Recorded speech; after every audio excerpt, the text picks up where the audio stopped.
राम राम मेरे प्यारे किसान भाइयों। आज मैं आया हुआ हूँ गीला की ढाणी देवरी।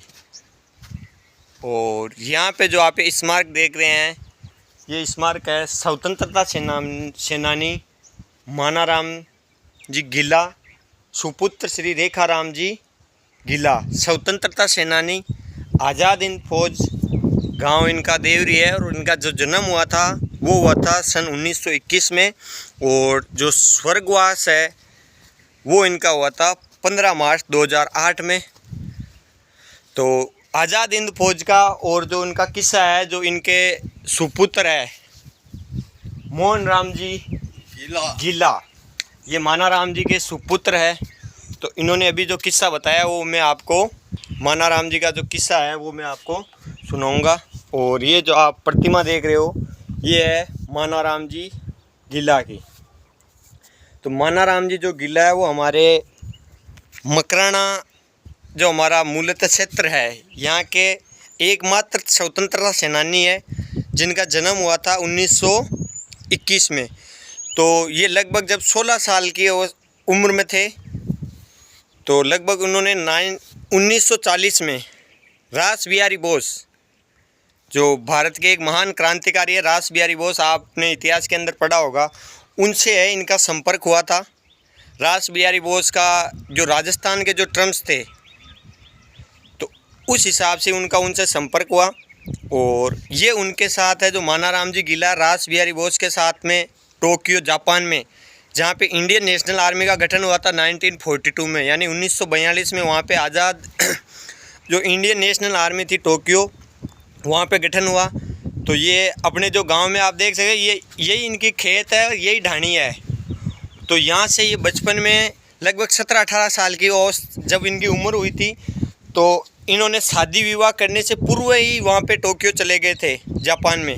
इतना इनके अंदर स्वतंत्रता का वो जो प्रेरणा शक्ति थी। और ये जो स्वतंत्रता सेना का जो गठन हुआ था, वो बाकी जो ये राजा महाराजा थे या जो ब्रिटिश शासक थे, वायसराय वगैरह, उनके चोरी छिपे ये आज़ाद हिंद फौज का जो सारा सिस्टम है वो चल रहा था। तो ये टोक्यो जापान में गए, वहाँ पे इंडियन नेशनल आर्मी की सदस्यता ली।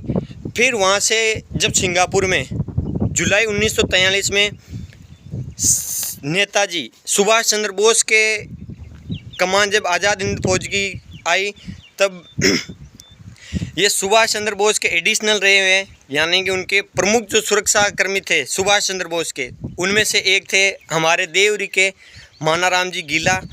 तो जब भी मैं यहाँ पे आते हैं और जब भी हम यहाँ आते हैं, तो जब भी अगर देवरी की बात आती है, हालांकि इतिहास में ये सारी बातें बताई नहीं गई है, हमारे गांव में भी किसी के नहीं बताई गई है, लेकिन फिर भी मैंने आज मैं सुबह सुबह ही इनके सुपुत्र है वो मेरे पास आए थे कोई काम से, तो मैं इनके जब ढाणी में आया था तो मैंने कहा एक किस्सा जो ये है, ये भी हमें भारत के जो मेरे नागरिक हैं जो देश विदेश में कहीं भी रह रहे हैं, तो गांव के किसान पुत्र जो कि जवान है, किसान तो है ही है, लेकिन जवान में जब स्वतंत्रता की जो लड़ाई हो रही थी उसमें भी इनका कितना अमूल्य योगदान रहा है, वो हम जो इनका कर्ज है वो अगर चाहकर भी इनका नहीं उतार सकते। तो आज़ाद हिंद फौज में रहे। और जैसा भी मोहन राम जी ने हमें बताया कि जब स्वतंत्रता हो गई मिल गई थी 15 अगस्त 1947 को, उस समय जो ये आज़ाद हिंद फौज के जो सैनिक थे उनको अपने अपने घर भेज दिया गया।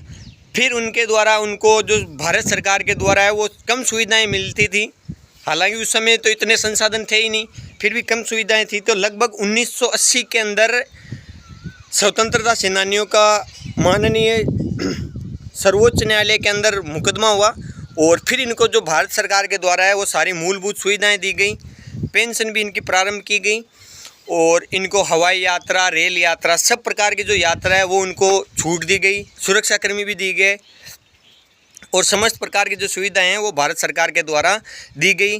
और ये जो स्मारक है वो भी माननीय भारत सरकार के द्वारा यहाँ पे इनकी ढाणी में बनाया गया है। ये स्मारक पहले विचार तो वहाँ पे इनका अंतिम संस्कार वहाँ गांव में करना था, उस समय अंतिम संस्कार में मैं भी आया था लगभग 2008 में, जब सरकारी स्कूल में मैं पढ़ता था।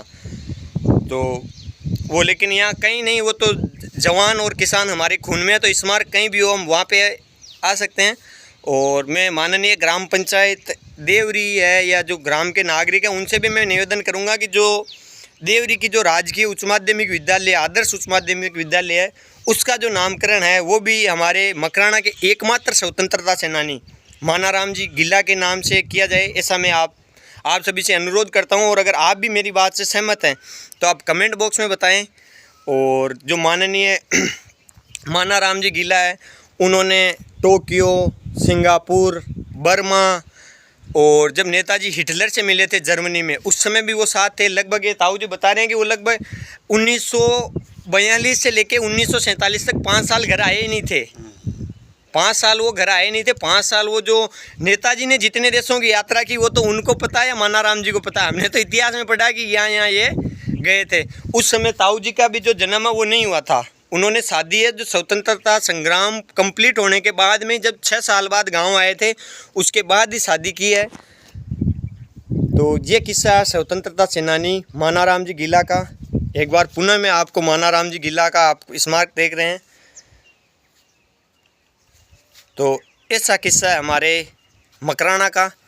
अगर आपको ये जानकारी अच्छी लगे, जानकारी क्या है ये तो हमें अच्छी लगे नहीं लगे, लेकिन ये तो हमारा इतिहास है, हमको अच्छा लगना ही पड़ेगा।